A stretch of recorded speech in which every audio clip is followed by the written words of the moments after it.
ಇನ್ನು ನೆಲಮಂಗಲದಲ್ಲಿ ಆಗಿರುವಂತಹ ಮಳೆ ಅವಾಂತರ ನೋಡೋಣ. ಭಾರೀ ಗಾಳಿ ಮಳೆಗೆ ಮನೆ ಒಂದು ಕುಸಿದು ಬಿದ್ದಿದೆ. ಓರ್ವನ ಸ್ಥಿತಿ ಗಂಭೀರವಾಗಿದ್ದು 4 ಸದ್ಯ ಪಾರಾಗಿದ್ದಾರೆ. ಶಿವಗಂಗೆ ಬಳಿಯ ನಾರಾಯಣಪುರ ಗ್ರಾಮದಲ್ಲಿ ನಡೆದಿರುವಂತಹ ಘಟನೆ ಇದು. ಮನೆಯಲ್ಲೇ ಸಿಲುಕಿದ್ದ ವಿಶೇಷ ಚೇತನ ಹನುಮಂತರಾಜು ಪಾಪ ಹೊರಬರೋಕ್ಕಾಗದೆ ಸಿಲುಕಿ ಒದ್ದಾಡಿದ್ದಾರೆ. ಗಾಯಗಳಾಗಿದೆ ಅವರಿಗೆ. ಸ್ಥಳಕ್ಕೆ ತಾಲೂಕು ಅಧಿಕಾರಿಗಳು ಇಷ್ಟು ಆದರೂ ಕೂಡ ಬಂದಿಲ್ಲ. ವಿಚಾರ ಅವ್ರ ಗಮನಕ್ಕೆ ಬಂದರೂ ಕೂಡ ಬಂದಿಲ್ಲ. ಅಸಡ್ಡೆ ಅವರ ವಿರುದ್ಧ ಗ್ರಾಮಸ್ಥರು ಆಕ್ರೋಶ ವ್ಯಕ್ತಪಡಿಸ್ತಾ ಇದ್ದಾರೆ. ಶಿವಗಂಗೆ ಬಳಿಯ ನಾರಾಯಣಪುರ ಗ್ರಾಮದಲ್ಲಿ ನಡೆದಿರುವಂತಹ ಘಟನೆ ಇದು.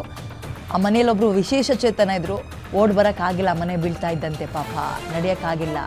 ಮನೆಯಿಂದ ಹೊರ ಬರೋಕ್ಕಾಗದೆ ಅದರೊಳಗೆ ಸಿಲುಕಿ ಗಾಯಗಳಾಗಿದೆ ಅವರಿಗೆ. ಇಷ್ಟೆಲ್ಲ ಆದರೂ ವಿಚಾರವನ್ನು ತಲುಪಿಸಿದ್ರು ಕೂಡ ತಾಲೂಕು ಅಧಿಕಾರಿಗಳು ಬಂದಿಲ್ವಲ್ಲ ಅನ್ನುವಂಥದ್ದು ಅಲ್ಲಿನ ಜನರ ಆಕ್ರೋಶ.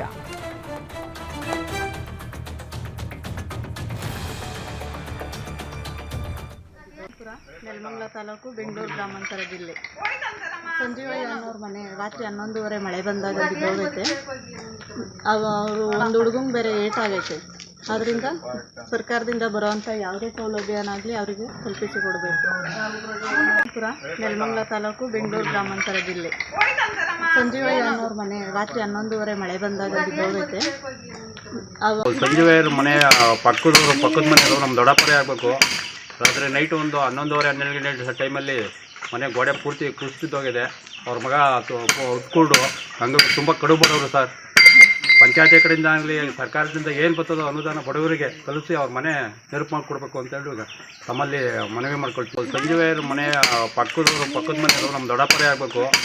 ರಾತ್ರಿ ನೈಟು ಒಂದು 11:30-12 ಟೈಮಲ್ಲಿ ಮನೆ ಗೋಡೆ ಪೂರ್ತಿ ಕುಸಿದೋಗಿದೆ.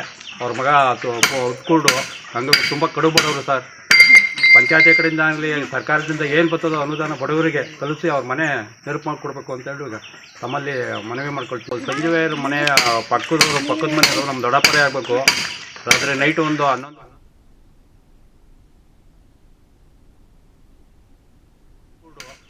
ತುಂಬ ಕಡು ಬಡವರು ಸರ್. ಪಂಚಾಯತಿ ಕಡೆಯಿಂದ ಆಗಲಿ ಸರ್ಕಾರದಿಂದ ಏನು ಬರ್ತದೋ ಅನುದಾನ ಬಡವರಿಗೆ ತಲುಪಿಸಿ ಅವ್ರ ಮನೆ ನೆರಪು ಮಾಡಿಕೊಡ್ಬೇಕು ಅಂತೇಳಿ ತಮ್ಮಲ್ಲಿ ಮನವಿ ಮಾಡ್ಕೊಳ್ತೀವಿ. ಸಂಜೀವಯ್ಯರ ಮನೆ ಪಕ್ಕದ ಮನೆಯವರು ನಮ್ಮ ದೊಡ್ಡಪ್ಪರೇ ಆಗಬೇಕು.